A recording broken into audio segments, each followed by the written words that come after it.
स्वाहात् परमहंस परिव्रजकाचार्य स्तोत्र श्रीमद् अभय चरणारविंद भक्ति वेदांत स्वामी शिला प्रभुपाद की। ISKCON founder Acharya, BBT founder Acharya, saviour the whole world, विश्व गुरु शिला प्रभुपाद की।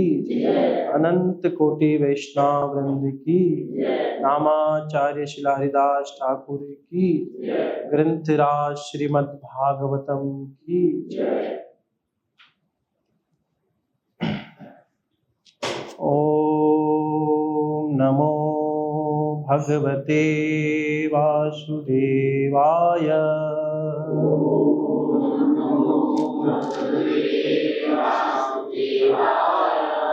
ओम नमो भगवते वासुदेवाय।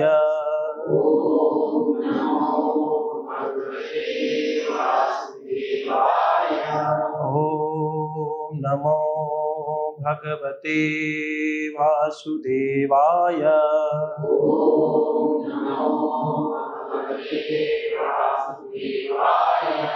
नारायणं नमस्कृत्य नरं चैव नरोत्तमं देवीं सरस्वतीं व्यासं ततो जयम् उदीरये। नष्टप्रायेषु भद्रेषु नित्यं भागवत सेवया भगवति उत्तम श्लोके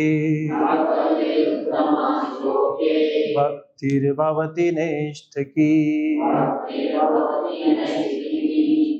तो आज हम लोग श्रीमद् भागवतम के पहले स्कंद का 7वां अध्याय द्रोण पुत्र को दंड, इसका 35वें नंबर के श्लोक की यहाँ पे हम लोग चर्चा करेंगे। मेनम पार्थ अर्हसि, मेनम पार्था अर्हसि त्रातुं ब्रह्मबन्धुं इमं जहि। त्रातुं ब्रह्मबन्धुं इमं जहि। यः अशो अनागसः सुप्तां। यो अशो अनागसः सुप्तां अवधीत निशि बालकां। अवधीत निशि बालकां मेनं पार्था अर्हसि त्रातुं ब्रह्मबन्धुं इमं जहि। यो अन अशो अनागसः सुप्तां। यो अशावनागसः सुप्तां अवधीत निशि बालकां। अवधीत निशि बालकां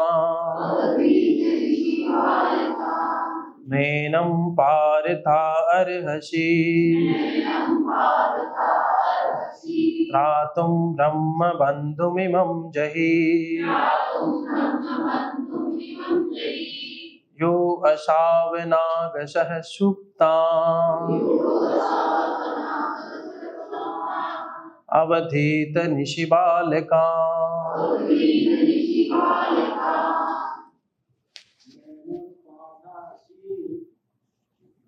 इमं पार्थार्हसि त्रातुं ब्रह्मबन्धुमिमं जहि।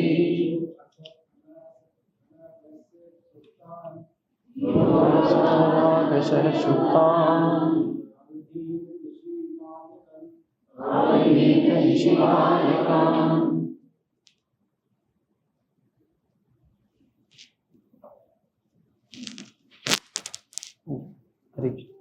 Word to word meaning. माँ एनम, उसके प्रति कभी नहीं। पार्थ, हे अर्जुन। अर्हसि, तुम्हें चाहिए। त्रातुम, मुक्त करना। ब्रह्म बंधुम, ब्राह्मण के संबंधी को। इमम, इस। जही, मार डालो। यह, जो। अशो, उन। अनागशः, दोष रहित। सुप्ता, सोए हुए। अवधीत, हत्या की। निशि, रात्रि में। बालका, बालकों की। Translation and purport by his divine grace AC Bhaktivedanta Swami Srila Prabhupada. अनुवाद। भगवान श्री कृष्ण ने कहा, हे अर्जुन, इस ब्रह्म बंधु को छोड़कर तुम दया मत दिखलाओ, क्योंकि इसने सोते हुए निर्दोष बालकों का वध किया है। अब इसको मेरे पीछे पीछे दोहराइए। भगवान श्री कृष्ण ने कहा, हे अर्जुन, इस ब्रह्म बंधु को छोड़कर तुम दया मत दिखलाओ, क्योंकि इसने सोते हुए निर्दोष बालकों का वध किया है। तात्पर्य। ब्रह्म बंधु शब्द महत्वपूर्ण है। जो व्यक्ति ब्राह्मण कुल में जन्म लेता है किंतु ब्राह्मण कहलाने की योग्यता नहीं रखता, उसे ब्राह्मण बंधु कहकर संबोधित किया जाता है, न कि ब्राह्मण।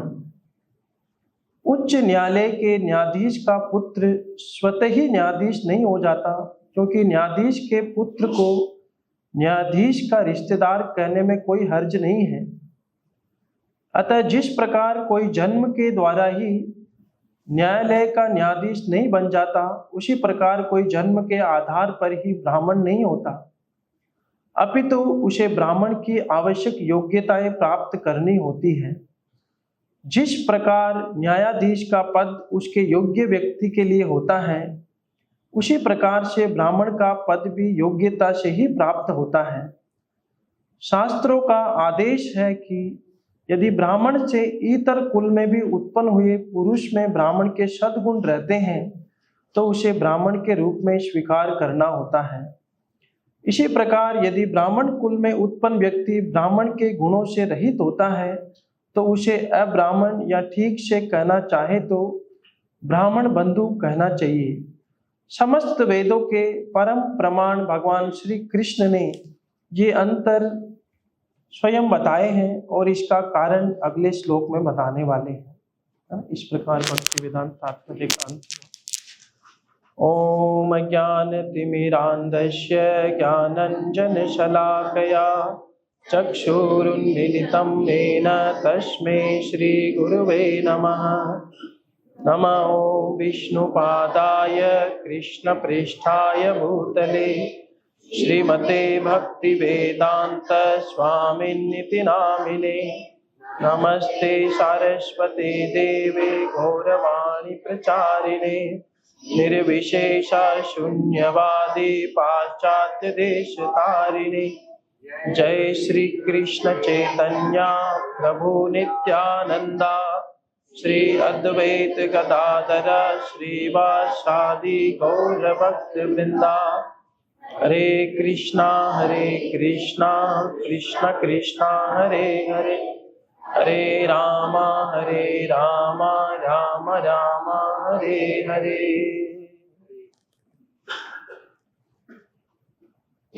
हरे कृष्ण। तो इस श्लोक में हम लोग चर्चा कर रहे हैं। इससे पहले इस अध्याय का नाम है द्रोण पुत्र को दंड। तो महाभारत का युद्ध समाप्त होने वाला हो गया है और द्रौपदी के 5 पुत्र थे। तो दुर्योधन के कहने पर उन्होंने ऐसा सुना था कि जो 5 पांडव हैं वो युद्ध जीत चुके हैं। तो उसी खुशी में, उसी आनंद में आज वो 5 एक साथ ही सो रहे हैं। तो दुर्योधन अश्वत्थामा को बोलता है, क्योंकि लास्ट में महाभारत के युद्ध में अश्वत्थामा, कृपाचार्य और एक और योद्धा बचे थे। तो तीनों योद्धा कौरवों की सेना में बचे थे, बाकी सब वीर गति को प्राप्त हो गए। तो अश्वत्थामा के मन में पहले से ही बदले की भावना तो थी, क्योंकि उनके जो पिताजी थे द्रोणाचार्य, वो इस युद्ध में वीर गति को प्राप्त हो गए। तो दुर्योधन ने उसको बोला कि आप जाके 5 पांडवों का सिर लेके आओ। तो अश्वत्थामा गया और उसने पांडवों को मारने के बजाय उनके 5 पुत्र थे उनको मार दिया, उनके सिर लेके आ गया। बाद में जब पांडवों को पता चला तो अर्जुन को, भीम को बहुत क्रोध आया और महारानी द्रौपदी जो है वो भी बहुत दुखी हुई। तो अर्जुन बोलता है कि मैं, जिसने भी ये किया है, ये कृत्य किया है, सोते हुए बालकों को मारा है ना, सुप्तान अवधीत निशि बालकान, वो भी रात में बालकों को सोते हुए जिसने भी ये किया है, मैं उसका सिर लेकर के आऊंगा, उसके बाद में ही आप इनका अंतिम संस्कार करना। तो ये प्रॉमिस करके अर्जुन और कृष्णा 5 पांडव चले जाते। उनको पता है, भगवान को सब पता था कि ये अश्वत्थामा ने किया है और वो इस समय कहाँ पे है। तो जैसे ही अश्वत्थामा को पता चलता है कि पांडव आ रहे हैं, तो अब वो बच नहीं सकता, क्योंकि उसको पता था कि अर्जुन की शक्ति क्या है, पांडवों की शक्ति क्या है। तो तुरंत उसने जो है ब्रह्मास्त्र रिलीज कर दिया। तो उस समय जो है जब ब्रह्मास्त्र रिलीज किया तो उसकी इतनी ज्यादा गर्मी थी कि पूरे ब्रह्मांड में उसकी गर्मी होने लग गई। तो अर्जुन को समझ में नहीं आया कि इतनी तेज गर्मी कहाँ से हो रही है। तो अर्जुन जो है भगवान का भक्त है, भक्तो वशी मैं सखा। तो अगर भक्त को कोई भी सरकमस्टेंस या कोई भी सिनेरियो को समझ में नहीं आता, पजल सिचुएशन हो जाती है, तो वो क्या करता है, भगवान से प्रार्थना करता है, क्योंकि वो भगवान पे निर्भर है पूर्ण रूप से। तो अर्जुन भगवान से प्रार्थना करता है कि कृष्णा, पहले तो प्रार्थना करने के 2 तरीके होते हैं कि जनरली हम लोग प्रार्थना करते हैं तो अपने जीवन में बहुत कष्ट है, तो भगवान से प्रार्थना करते हैं कि भगवान आर्तो अर्थाति जिज्ञासु ज्ञानी, ये कष्ट हमारे जीवन से चले जाएं।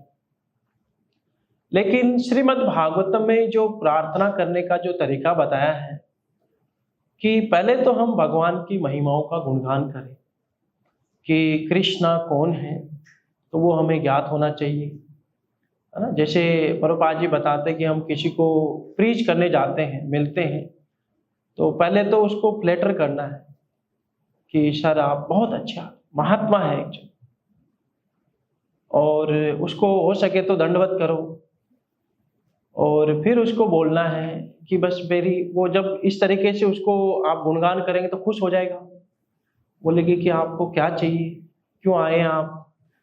तो फिर उनसे एक रिक्वेस्ट करनी कि सर जो भी नॉनसेंस आपने सीखा है अभी तक अपने जीवन में, फालतू फालतू, उसको भूल जाओ और चैतन्य चरणार्य विंदम, चैतन्य महाप्रभु के चरणों की शरण ले लो। तो यही वे होता है। प्रभुपाद जी किसी भक्त को करेक्ट करते थे। जनरली इस मेटेरियल वर्ल्ड में हम लोग रहते हैं, तो एज ए साधक जब हम लोग भक्ति प्रारंभ करते हैं तो हमारे प्रीवियस जो लाइफ है उसके कई सारे कर्म होते हैं जो बहुत फोर्स करते हैं। तो इतना इजी नहीं होता एकदम ही शुद्ध होना, है ना, बहुत सारी तपस्या की जरूरत पड़ती है,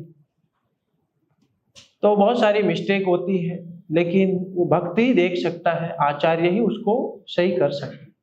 तो प्रभुपाद जी कई सारे ऐसे लेटर हैं जिसमें कोई भक्त मिस्टेक करता है, टेम्पल प्रेसिडेंट या कोई डिवोटी उनको लेटर लिखता है कि प्रभुपाद इस भक्त ने ऐसा ऐसा कर दिया है, तो प्रभुपाद जी उसको डायरेक्टली डांटते नहीं है, कह रहे आपने ऐसा किया, पहले तो उसको बताते कि नहीं आप बहुत अच्छी सेवा कर रहे हैं, आप ये सेवा कर रहे हैं, बहुत अच्छी बात है, लेकिन ये थोड़ी सी गलती आपने की है तो थोड़ा इसको ध्यान रखो।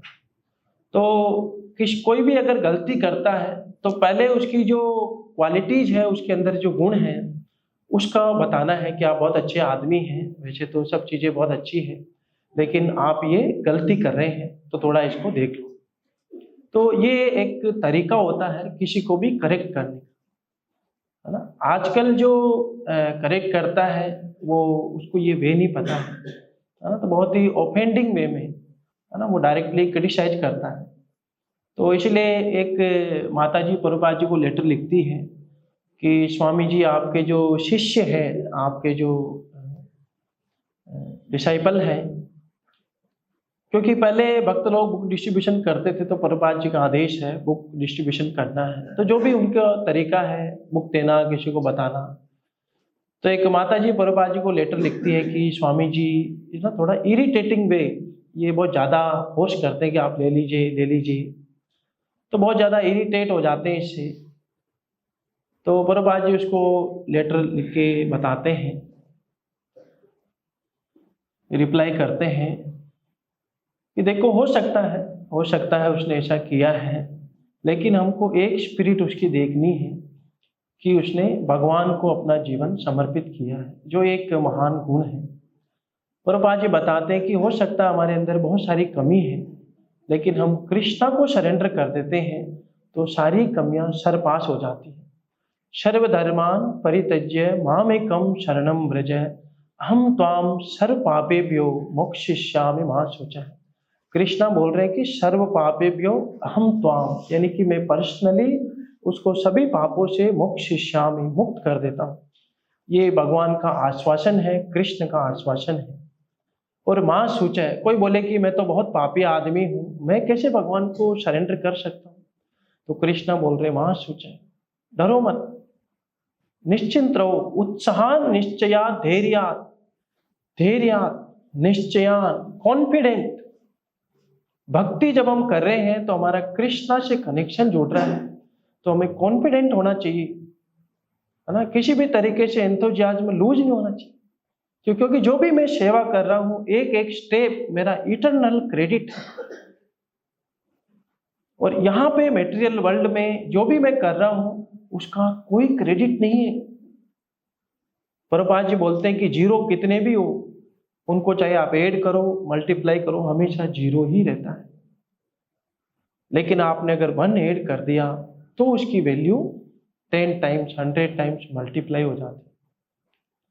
तो अगर किसी के जीवन में कृष्णा नहीं है तो उसका जीवन शून्य है, कुछ भी नहीं है उसके जीवन में।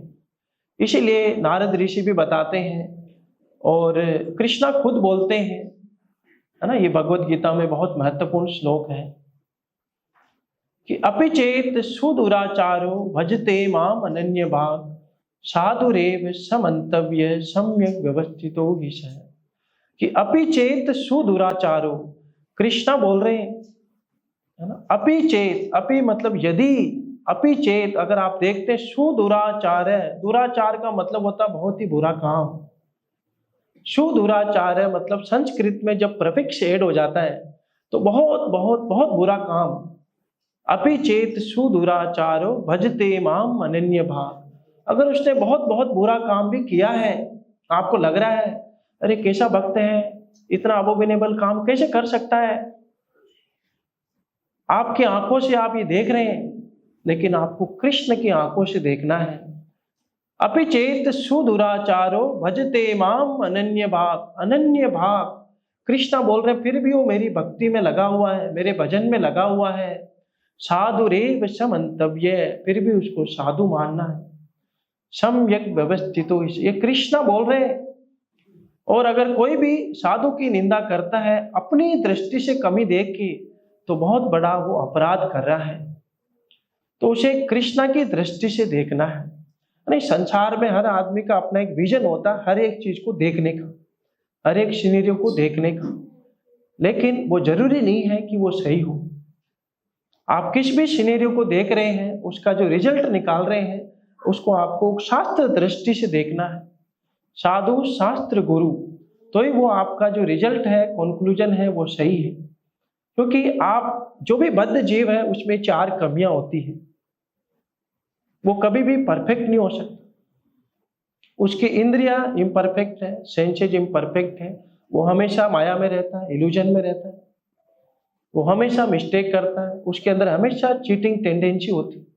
एक बच्चा मिट्टी खाता है, उसकी मदर पूछती है तो बोलता नहीं खाई, उसको किसने सिखाया? झूठ बोलना। वो बाई डिफॉल्ट उसके अंदर, बद्ध जीव के अंदर बाई डिफॉल्ट ये 4 कमियां होती है। इसलिए वो ना तो किसी को परफेक्ट ज्ञान दे सकता है, न ही वो कभी परफेक्ट कंक्लूजन निकाल सकता है। अगर उसको साधु शास्त्र गुरु की डायरेक्शन नहीं है, दिशा निर्देश नहीं है, तो लाइफ में बहुत बड़ी मिस्टेक करता है। और स्पेशली जब वो भक्तों के साथ डीलिंग करता है, तो ये बहुत ही महत्वपूर्ण है, हमें कृष्ण की दृष्टि से देखना है ना। इसीलिए ये जो श्लोक है बहुत ही महत्वपूर्ण है। जिन लोगों के पास ये विजन नहीं होता है, वो कभी भी ब्राह्मण को समझ नहीं सकते कि ब्राह्मण कौन है और एक ब्राह्मण बंधु क्या होता है, किसको ब्राह्मण बोलते हैं, है ना। तो अर्जुना ये प्रेयर भगवान से करते हैं और उसके बाद में वो कृष्णा को बोलते हैं कि कृष्णा, ये जो बहुत ज़्यादा हीट हो रही है, उष्मा हो रही है, ये कहाँ से आ रही है, मुझे इसका कोई समाधान नहीं दिख रहा है। तो कृष्णा उनको तुरंत बोलते हैं कि अश्वत्थामा ने ब्रह्मास्त्र रिलीज कर दिया है और आप भी तुरंत एक और ब्रह्मास्त्र रिलीज करो, आपके पास यही ऑप्शन है। तो जैसे ही वो ब्रह्मास्त्र रिलीज करते हैं तो बहुत ज़्यादा जो है हीट हो जाती है। तो देन जो है ना, वेद व्यास जी कृष्णा उनको बोलते हैं कि जो है आप वापस इसको होल्ड डाउन कर लो, नहीं तो पूरे ब्रह्मांड का विनाश हो जाएगा। तो दोनों ही ब्रह्मास्त्र को जो है अर्जुना यहाँ पे होल्ड डाउन कर लेते हैं, उनके पास वो शक्ति थी। अब अश्वत्थामा को ये ज्ञान नहीं था कि ब्रह्मास्त्र वापस लेने का, उसको ये ज्ञान तो था कि ब्रह्मास्त्र छोड़ना कैसे, लेकिन उसको लेने का विज्ञान नहीं पता था, अर्जुन को पता था। तो उस वहीं पे जो है ये होने के बाद में अर्जुन जो है बहुत ही क्रोध में थे और उसने एक और गलती कर दी। तो तुरंत उसने, अर्जुन ने जो है पशु की भांति द्रोणाचार्य का जो पुत्र है अश्वत्थामा, उसको बांध लिया रस्सी से।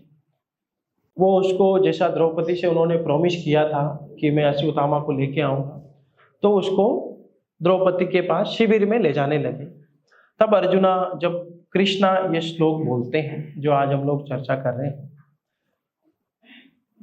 कि मेनम पार्था अर्हसि त्रातुम। पार्था मतलब जब कृष्णा ये बोल रहे हैं अर्जुन को, तो कई बार भागवत में ये वर्ड आता तात, यानी कि बहुत ही प्रेम से वो संबोधित कर रहे हैं, है ना। कृष्णा अर्जुन भी बोल सकते हैं, हे अर्जुन, है ना। इसलिए भगवत गीता में बोलते हैं पार्था कौन्तेय। तो बहुत ही प्रेम से कृष्ण अर्जुना को बोलते हैं कि मेनम पार्था अर्हसि। अर्हसि मतलब ये डिजर्व नहीं करता है, त्रातुम छोड़ना नहीं, ये छोड़ने लायक नहीं है। ब्रह्म बंधुम, क्यों नहीं छोड़ने लायक है? क्योंकि ये ब्रह्म बंधु, ये ब्राह्मण नहीं है। ब्रह्म बंधुम इमम जही, इसको तुरंत मार दो, यहीं पे दया दिखाने की कोई जरूरत नहीं है, कृष्णा बोल रहे हैं।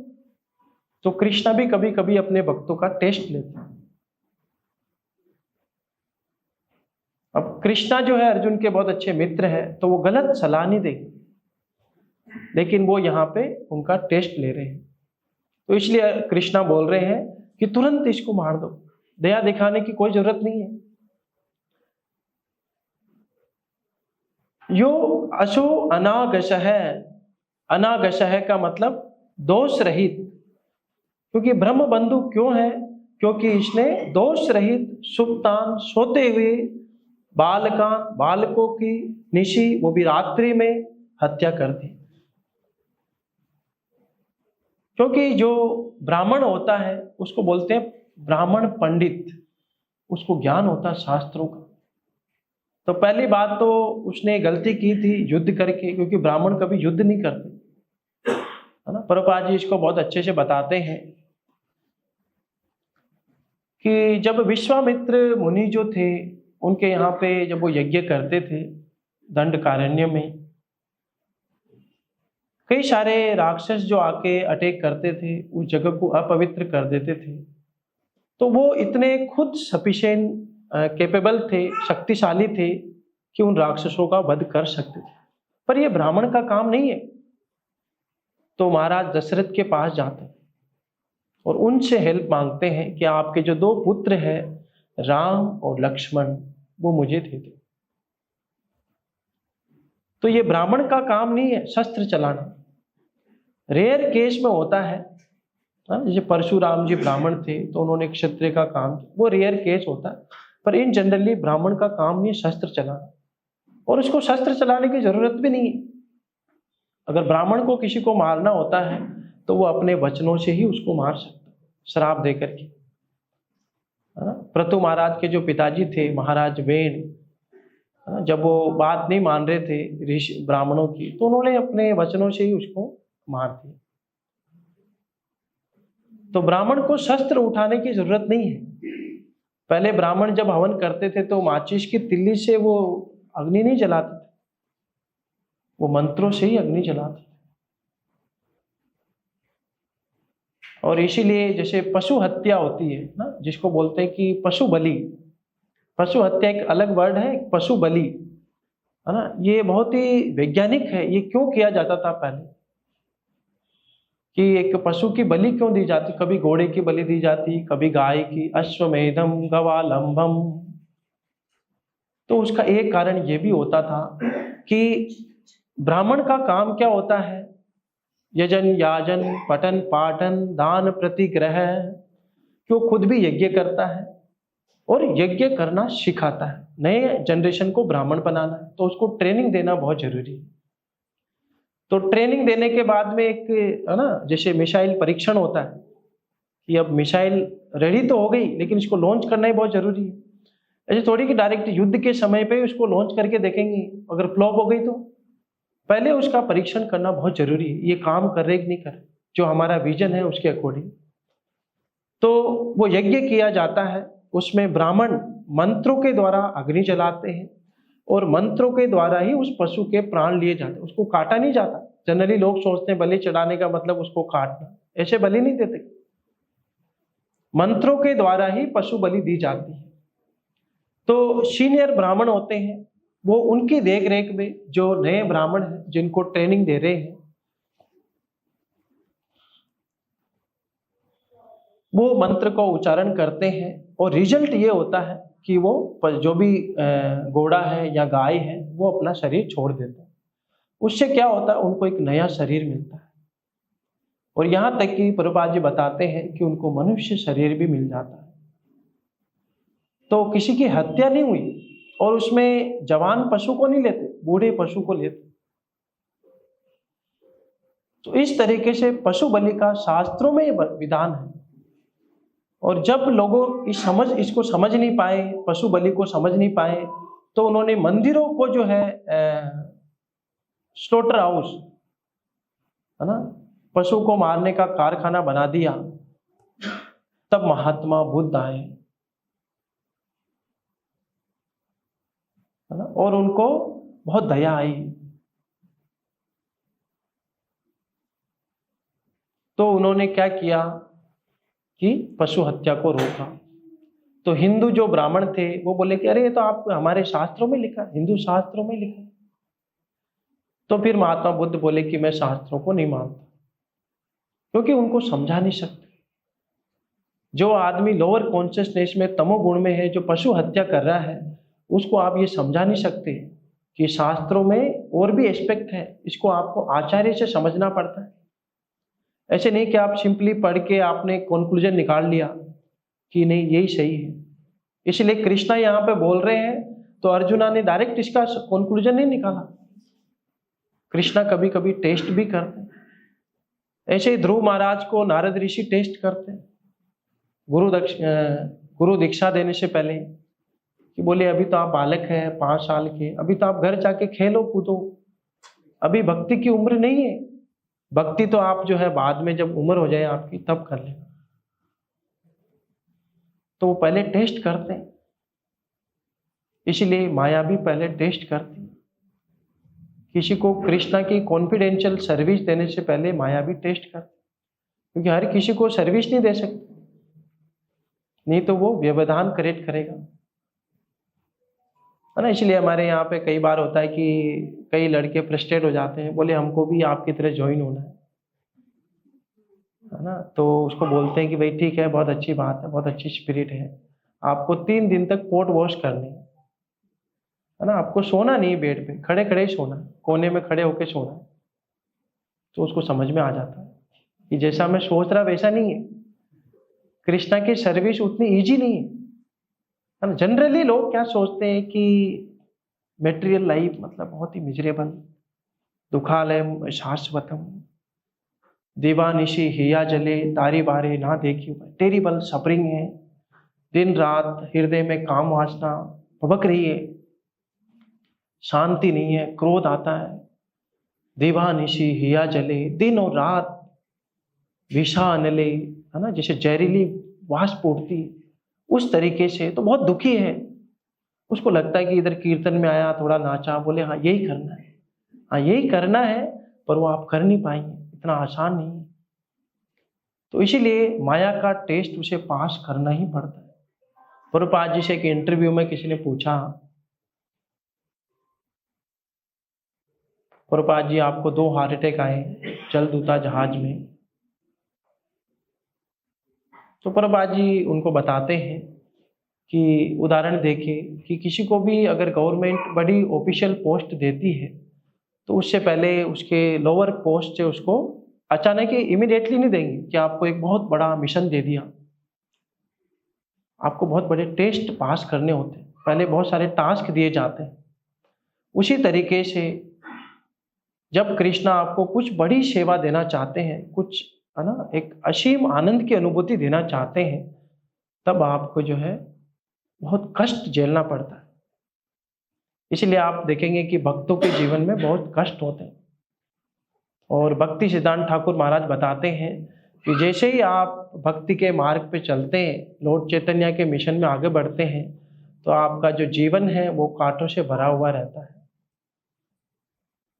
तो ये हमें माइंड में पहले से ही सेट करना होता है बाय डिफॉल्ट कि माया बहुत पावरफुल है और माया के बहुत सारे टेस्ट होते हैं जो हमको पास करने। इसीलिए, है ना, जब युधिष्ठिर महाराज कृष्णा से पूछते हैं कि भगवान हम आप तो हमारे साथी हैं, फिर हमारे जीवन में इतने कष्ट क्यों हैं, है ना, हमारा राजपाट भी छिन गया, हमारी पत्नी की भी इंसल्ट हुई और हमें लाक्षागृह में इतने कष्ट आए। तो कृष्णा उनको क्या रिप्लाई देते हैं कि जिन पे मैं कृपा करता हूँ उनका मैं पहले सब कुछ हर लेता हूँ। तो ये एक तरफा नहीं है कि भगवान सब कुछ हर लेंगे मेरा। आपके हाथ में अगर कंकड़ है तो अगर आपको हीरे लेने हैं तो उनको खाली करना पड़ेगा। तो भगवान जब आपको असीम आनंद देना चाहते हैं, भगवान सभी का नहीं हरते कुछ, जिसको असीम आनंद देना चाहते हैं, भक्ति का रस देना चाहते हैं, उसको मेटेरियल लाइफ से कृष्णा कंप्लीटली फ्री करते हैं पहले। इसको कोई भी आसक्ति नहीं बचे, नहीं तो वो रस नहीं आएगा, भक्ति का रस नहीं आएगा। वैराग्य विद्या, अगर इस संसार में उसको कुछ आसक्ति रहेगी तो फिर उसको भक्ति का रस नहीं आएगा। भक्ति का रस बहुत हायर है, उस रस को लेने के लिए आपको इस संसार से वैराग्य आना बहुत जरूरी। इसलिए प्रभुपाद जी बताते हैं, उदाहरण देते हैं कि एक आदमी था तो सब कुछ छोड़ छाड़ के वृंदावन चला गया, बोले कि 200 रुपये हर महीने में भगवान की सेवा में दूंगा। तो प्रभुपाद जी बोलते हैं कि बाकी इतना आपने जीवन पर 60 साल की उम्र तक आपने इतना धन कमाया, उसका क्या, इतनी प्रॉपर्टी बनाई, उसका क्या, और 200 रुपीज कृष्णा के लिए, है ना, एक नारियल 11 रुपए कृष्णा के लिए।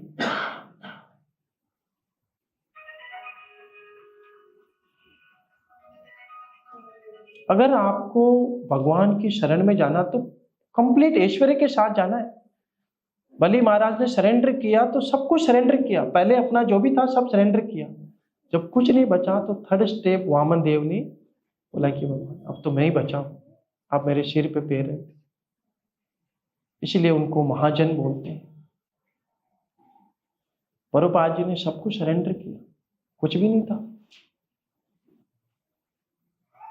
फिर भी कृष्णा ने सब कुछ दिया। अकिंचन गोचरा, महारानी कुंती बोलती कि कृष्णा उसी की प्रॉपर्टी है जो अकिंचन है, जिसके पास किंचन मतलब कुछ भी नहीं है।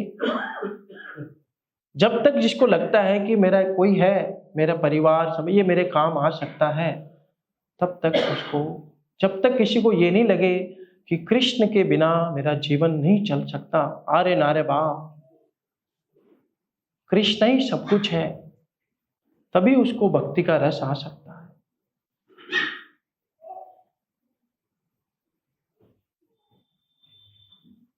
तो कृष्णा यहाँ पे इंस्ट्रक्शन देते हैं, टेस्ट कर रहे हैं और उनको बोलते हैं कि ये ब्राह्मण बंधु है, इसका तुरंत आप वध कर दो। तो ब्राह्मण जो है बहुत ही महत्वपूर्ण है। भक्ति सिद्धांत ठाकुर महाराज जो है, एक बार जब उन्होंने प्रचार कर रहे थे, तो जो ब्राह्मण कम्युनिटी है, अलग अलग उनमें भी कास्ट ब्राह्मण के अंदर गोत्र होती है, तो उनके अंदर एक सभी ऐसे नहीं होते, पर ब्राह्मण के अंदर एक अहंकार होता है कि मैं ब्राह्मण हूं। इसीलिए चैतन्य महाप्रभु से पूछते हैं कि आप कौन हैं, तो बोलते हैं कि ना तो मैं ब्राह्मण हूं, ना मैं क्षत्रिय हूं, ना मैं वैश्य हूं, ना मैं शूद्र हूं, ना मैं ब्रह्मचारी हूं, ना मैं गृहस्थ हूं, ना मैं वानप्रस्थ, न सन्यासी। फिर आप कौन हैं? गोपी भरतरोर पद कमलयोर दासानुदास। जो भगवान कृष्ण का जो सर्वेंट है, उनका जो दास है, दास के दास का 100 टाइम्स उनका मैं दास हूं, क्योंकि ये देहात्म बुद्धि है। प्रभुपाद जी बोलते हैं, कोई ये बोलता है कि मैं सन्यासी हूं, ये भी एक देहात्म बुद्धि है। मैं ब्राह्मण हूं, ये भी एक देहात्म बुद्धि है, यानी कि वो अभी देहात्म बुद्धि से ऊपर उठा नहीं। तो इसीलिए चैतन्य महाप्रभु जो है ये डिनाई करते कि मैं ब्राह्मण हूं, क्षत्रिय हूं। तो भक्ति सिद्धांत ठाकुर महाराज जब प्रचार करे, चैतन्य महाप्रभु के साथ भी ऐसा ही हुआ।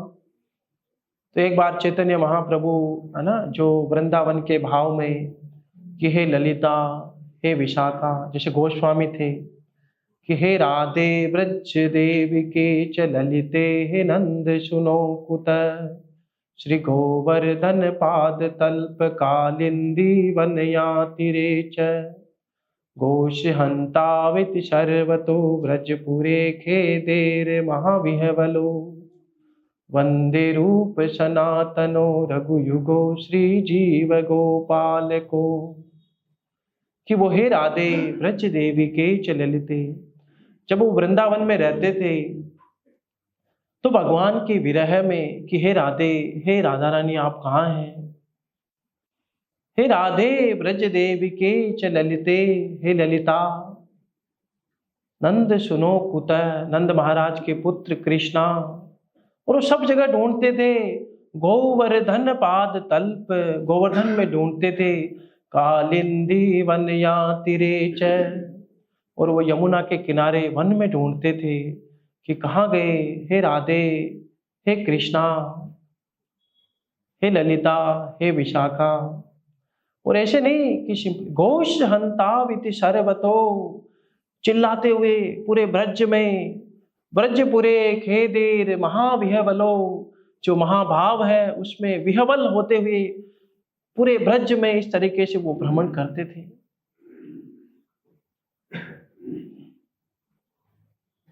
चैतन्य महाप्रभु भी जब ऐसे ही हे ललिता, हे विशाखा इस भाव में थे, तो एक ब्राह्मण उनको बोलता, अरे आप हरे कृष्णा जप करो, आप ये ललिता विशाखा ये क्या नाम ले रहे हो। तो इमीडिएटली चैतन्य महाप्रभु को बहुत भयंकर क्रोध आता और एक लट लेके उसके पीछे पड़ती। तो वो उसको लगा कि आज तो मैं अब बच नहीं सकता, भागता, उसके पीछे पीछे भागते। फिर वो कुछ ब्राह्मण कम्युनिटी में घुस जाता, तो वहां जाके वो ब्राह्मणों को बोलता, ये निमई ना पगला गया ही। उस समय चैतन्य महाप्रभु नवदीप में ही रहते थे, संन्यास नहीं लिया था। बोले पगला गया ही, मार ही देता आज तो मुझे, बच गया मैं। तो वो ब्राह्मण बैठ के क्या बोलते हैं, अगली बार अगर इसने ऐसा किया ना तो हम इसको पिटाई करेंगे। तो फिर महाप्रभु को लगा कि अपराध कर रहे हैं, तो उन्होंने संन्यास लिया। बोले कि मेरा जो अवतार है वो पतित पावन है, और अगर ये मेरा अपराध करेंगे तो इनका पतन होगा, जबकि इनको मेरी रिस्पेक्ट करनी चाहिए, है ना। तो इसीलिए जो ब्राह्मण है वो भी ये समझ नहीं सकता। इसी तरीके से चैतन्य महाप्रभु गोदावरी नदी के किनारे रामानंद राय से मिलते हैं। तो वो तो है ना गवर्नर थे मद्रास गवर्नमेंट में, कुछ ब्राह्मण उनको लेके आते, साथ में आते हैं। तो जैसे ही चैतन्य महाप्रभु रामानंद राय को देखते हो समझ जाते हैं, और सार्वभौम भट्टाचार्य ने बोला था कि आप वहाँ पे जाएं दक्षिण भारत में तो रामानंद राय से जरूर मिलना, वो बहुत महान भक्त है। तो चैतन्य महाप्रभु जो है उनको गले लगाते हैं, उनको एक्सटेसी आ जाती है, आंखों में आंसू आ रहे हैं दोनों एकदम। तो ब्राह्मण सोचते हैं ये क्या हो गया, ये सन्यासी है, शूद्र को गले लगा रहा है और ये आंखों में आंसू आ रहे हैं, क्या हो गया। तो Chaitanya Mahaprabhu immediately external consciousness में आ जाते, बोले ये ब्राह्मण समझ नहीं सकते, आप रात में आना, इवनिंग में, ब्राह्मण किसी को लेके मत आना, आप अकेले आना, क्योंकि ये जो एक्सटेसी है ये ब्राह्मण कभी नहीं समझ सकते, ये भगवान का भक्ति समझ सकते। और इवन प्रेजेंट टाइम पे आप देखेंगे कि जो बड़े बड़े महंत हैं, पुजारी, वो भी नहीं समझ सकते कि एक्सटेसी क्या है, ये कीर्तन के एक्सटेसी क्या है।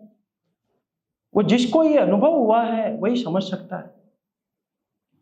तो इसीलिए कई मंदिर में हम लोग जाते हैं पर्सनली, स्पेशली साउथ इंडिया के मंदिर में या कई मंदिरों में हम जाते बोलते हैं कीर्तन नहीं करना, शांति चाहिए जी, ओम शांति। तो उसको शांति की परिभाषा ही नहीं पता है, क्योंकि वो ये चैतन्य महाप्रभु जहां भी जाते थे कीर्तन करते थे, बिना कीर्तन के चैतन्य महाप्रभु कहीं भी नहीं गए। वृंदावन भी आए तो जंगल में कीर्तन करते हुए आते थे। तो संकीर्तन मूवमेंट, संकीर्तन महाप्रभु ने खुद इनोग्रेट किया, लेकिन जो ब्राह्मण होते हैं वो ये समझ नहीं सकते। तो जब भक्ति सिद्धांत ठाकुर महाराज प्रचार कर रहे थे तो वो ब्राह्मण दीक्षा दे रहे थे किसी को भी इन द सेंस कि जो भी चाहता है, जिसके अंदर भगवान की भक्ति करने की इच्छा, देवी वर्णाश्रम, तो वो दीक्षा दे रहे हैं, ब्राह्मण बना रहे। तो जातिवाद जो ब्राह्मण थे वो बहुत भड़क गए, बोले किसी को भी ब्राह्मण बना रहे बिना किसी क्वालिफिकेशन के, जबकि क्वालिफिकेशन वो देख रहे थे, है ना, शास्त्रों के अनुसार। तो बहुत एंटी हो गई। तो वो एक मीटिंग अरेंजमेंट करते हैं, सभा, मिदनापुर, ये बंगाल में एक डिस्ट्रिक्ट है, वहाँ पे बहुत बड़ा हॉल बुक करते हैं, और पूरे बंगाल के या देश के जितने भी ब्राह्मण थे, सब पंडित, सबको बुलाते, और उसको एड्रेस करने के लिए शिला भक्ति विनोद ठाकुर को बुलाते हैं कि आप आके ये थोड़ा इसको क्लियर करो। उनका इश्यू क्या था कि अगर किसी का ब्राह्मण परिवार में जन्म नहीं हुआ है तो वो शालिग्राम की वर्शिप नहीं कर सकता, चाहे उसको पंचरात्रि की विधि से ब्राह्मण दीक्षा मिल गई हो। कि अगर किसी को ब्राह्मण दीक्षा हो भी गई तो भी वो यज्ञ नहीं कर सकता, वो ब्राह्मण नहीं हो सकता इस जन्म में। तो ये दो उनके मेन तर्क थे। उन्होंने भक्ति विनोद ठाकुर को इनवाइट किया, तो भक्ति विनोद ठाकुर उस समय बीमार हो गए। तो वो अपने बेटे को भक्ति सिद्धांत ठाकुर महाराज को बोलते हैं कि आप जाके इस सभा को एड्रेस करो। उस समय वो ज़्यादा उम्र नहीं थी उनकी, ये 1895 से 1905 उसके बीच की बात, 1897 के करीब, है ना। तो करीब करीब, है ना, 20, 21, 22 साल है। तो भक्ति सिद्धांत ठाकुर महाराज वहाँ जाते हैं, 3 दिन तक वो ये एड्रेस करते। पहले दिन तो वो ब्राह्मणों का गुणगान करते कि ब्राह्मण कौन है, भूदेवा, इस धरती के देवता ब्राह्मण, नमो ब्रह्मण्य देवाय, कि ब्राह्मण कृष्णा को बहुत प्रिय है, ब्राह्मण भोजन, है ना, ब्राह्मण की पोजीशन बहुत एक्सोल्टेड होती है, इसलिए ब्राह्मण भोजन कराया जाता है, दरिद्र भोजन नहीं कराया जाता, है ना। ये कलयुग का स्पेकुलेशन है दरिद्र भोजन, गरीब को भोजन कराना है। ब्राह्मण भोजन करेगा नहीं, लेकिन उसको इनवाइट करेंगे, उसके पैर पड़ेंगे, सर थोड़ा सा आप ग्रहण करिए। इसलिए पहले राजा जो थे उनको इनवाइट करते थे, उनको पता ब्राह्मण भोजन की क्या महत्व है। ऋषि भोजन,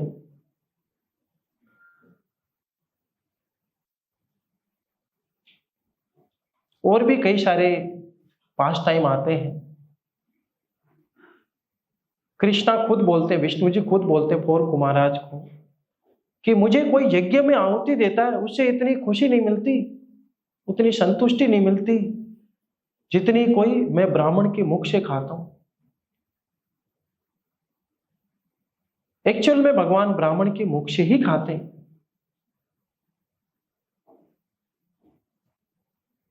तो ब्राह्मण की पोजीशन बहुत एक्सॉल्टेड है। और भागवत में लीला भी आता है राजा नरक की, बहुत अच्छा वो पास टाइम है कि एक बार द्वारिका के बाहर एक है ना, जो उनके पोते थे, भगवान कृष्ण के पोते पड़पोते बच्चे घूमने जाते हैं, तो द्वारिका के बाहर गए तो एक कुएं के अंदर बहुत बड़ी छिपकली थी। क्योंकि उनको प्यास लगी तो उन्होंने कुआं देखा, तो अंदर देखा तो बहुत पानी तो नहीं है, लेकिन बहुत बड़ी छिपकली है। तो उसको उन्होंने निकालने की कोशिश की, लेकिन वो निकाल नहीं पाए। तो आके अपने पिताजी दादाजी को बताते हैं, कृष्णा को। तो कृष्णा जाते हैं और अपने मिस्टिकल है ना, कृष्णा इज इनकंसीवेबल पर्सनैलिटी अचिंत्य स्वरूपम, तो अपना हाथ लंबा करते हैं और जैसे ही उसको टच करते हैं वो लिबरेट हो जाता है, एक देवता के रूप में कन्वर्ट हो जाता। तो कृष्णा उससे पूछते हैं कि आप कौन हैं, आप देखने में बहुत सुंदर है, आप ऐसे लग रहे हैं कि आप कोई देवता है, फिर आप यहाँ पे इस है ना अबोमिनेबल कंडीशन, ये दुर्दशा कैसे हुई आपकी, अगर आपको लगता है तो आप मुझे बताइए। भगवान सब जानते हैं, लेकिन फिर भी है ना एक साधारण मानव की तरह जब वो रोल कर रहे हैं तो ये पूछते हैं।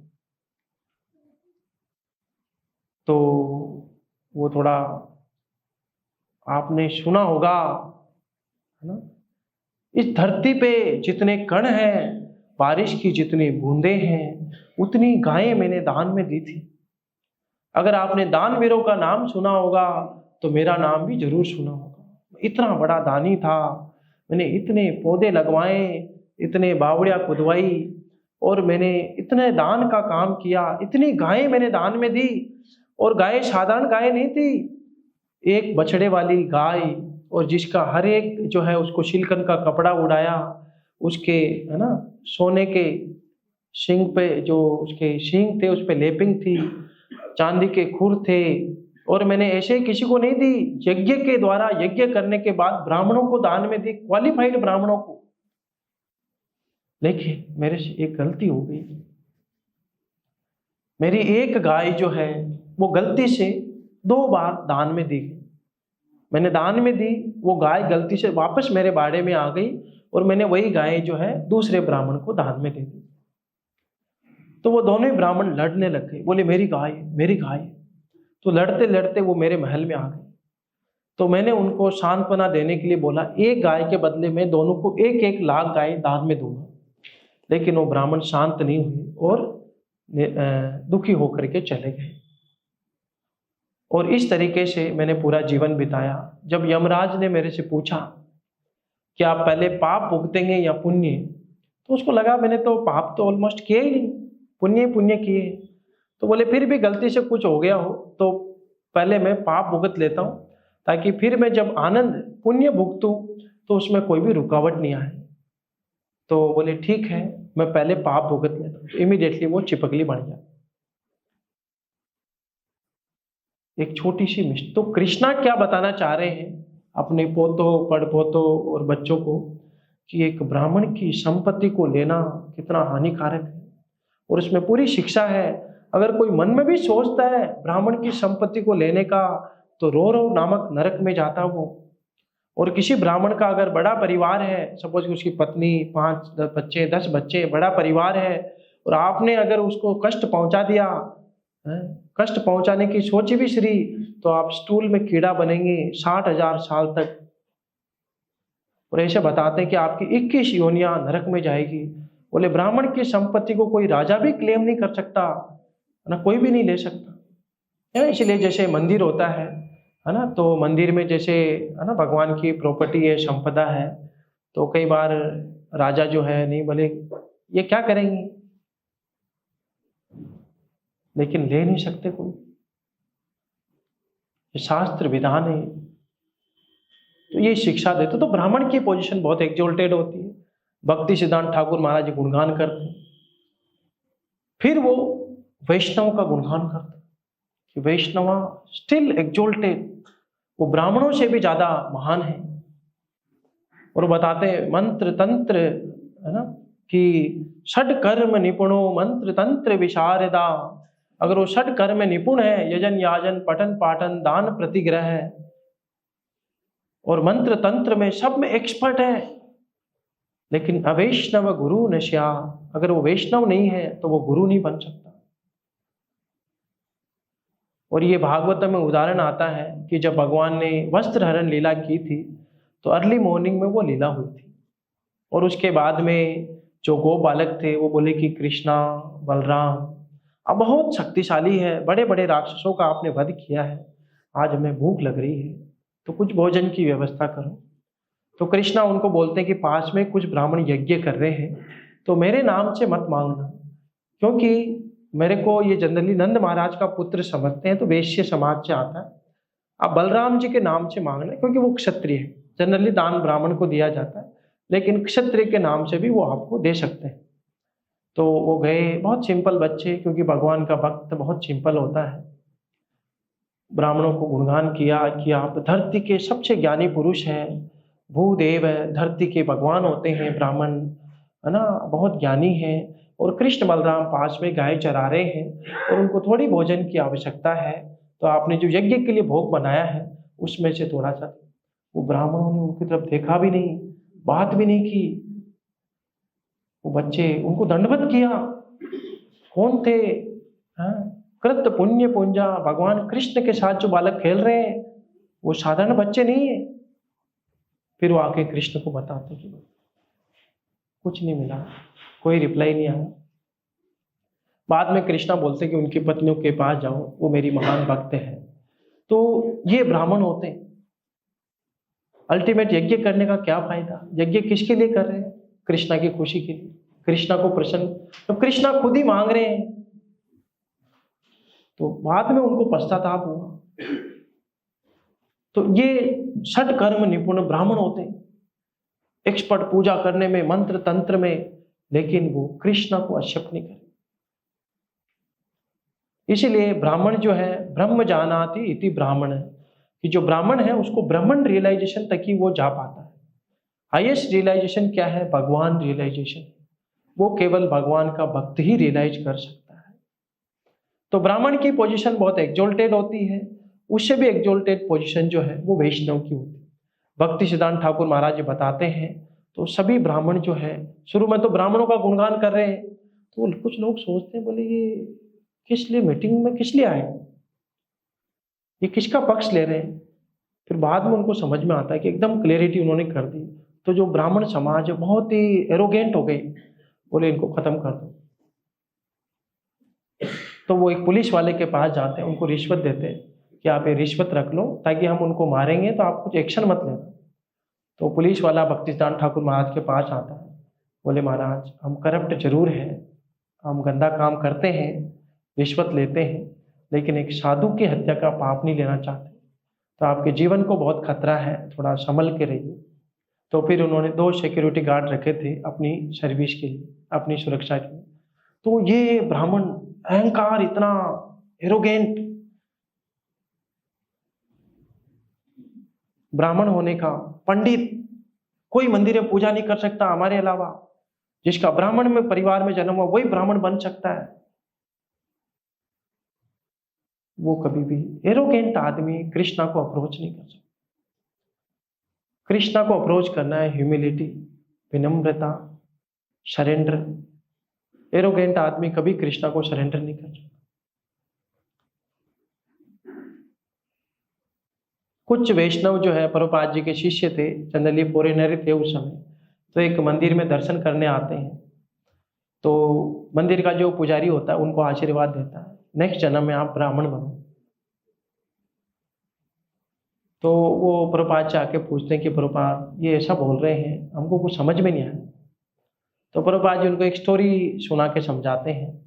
बोले एक गांव में लैंड इश्यू हुआ, जमीन का विवाद हुआ। तो एक बुढ़िया थी, एक माता जी, तो उसकी कोई जमीन लेना चाहते थे, बोले अकेली है। तो उसने कोर्ट केस किया। तो जज ने देखा कि अकेली है, लोग जमीन हड़पना चाहते हैं, तो खुद ही आया ऑन द स्पॉट और उसने डिसीजन दिया कि ये जमीन इसकी ही रहेगी, कोई भी इस पे हक नहीं जमा सकता। तो बुढ़िया बहुत खुश हुई, तो उसको आशीर्वाद देती है कि आप इंस्पेक्टर बनो, पुलिस वाला बन जाओ। तो प्रभुपाद जी बताते हैं उसके मन में क्या है, पुलिस वाला बड़ा आदमी। उसी तरीके से ये जो ब्राह्मण है जाति वाले, इनको क्या लगता है ब्राह्मण सबसे ऊपर। वो ये नहीं समझ सकते कि ब्राह्मण से ऊपर वैष्णव है। बोले वो लिमिट आप ऑलरेडी क्रॉस कर चुके। तो ये इसमें बताना चाह रहे हैं कृष्णा कि एक ब्रह्म बंधु, ब्राह्मण की पोजीशन बहुत एक्सल्टेड है नो डाउट, लेकिन ये ब्रह्म बंधु है ना। ब्रह्म बंधु को मारने में कोई पाप नहीं है, क्योंकि इसने जो कृत्य किया है सुप्तान अवधीन निशी बाल काम, इसलिए ब्रह्म बंधु है। इसको ज्ञान नहीं है। पहली बात तो इसने युद्ध किया, ब्राह्मण को युद्ध नहीं करना चाहिए। दूसरी बात है सोते हुए बालकों को रात में मारा है, तो ये ब्रह्म बंधु है।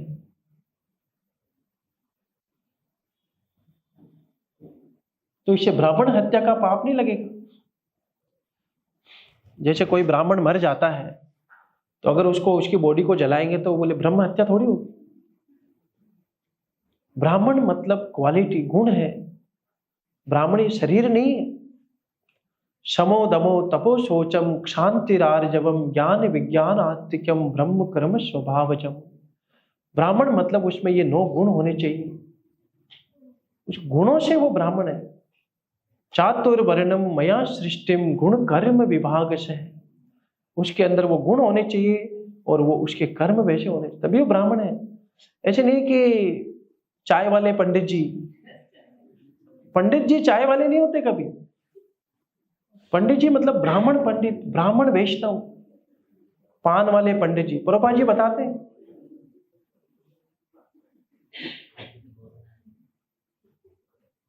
बोले वो ब्राह्मण नहीं है।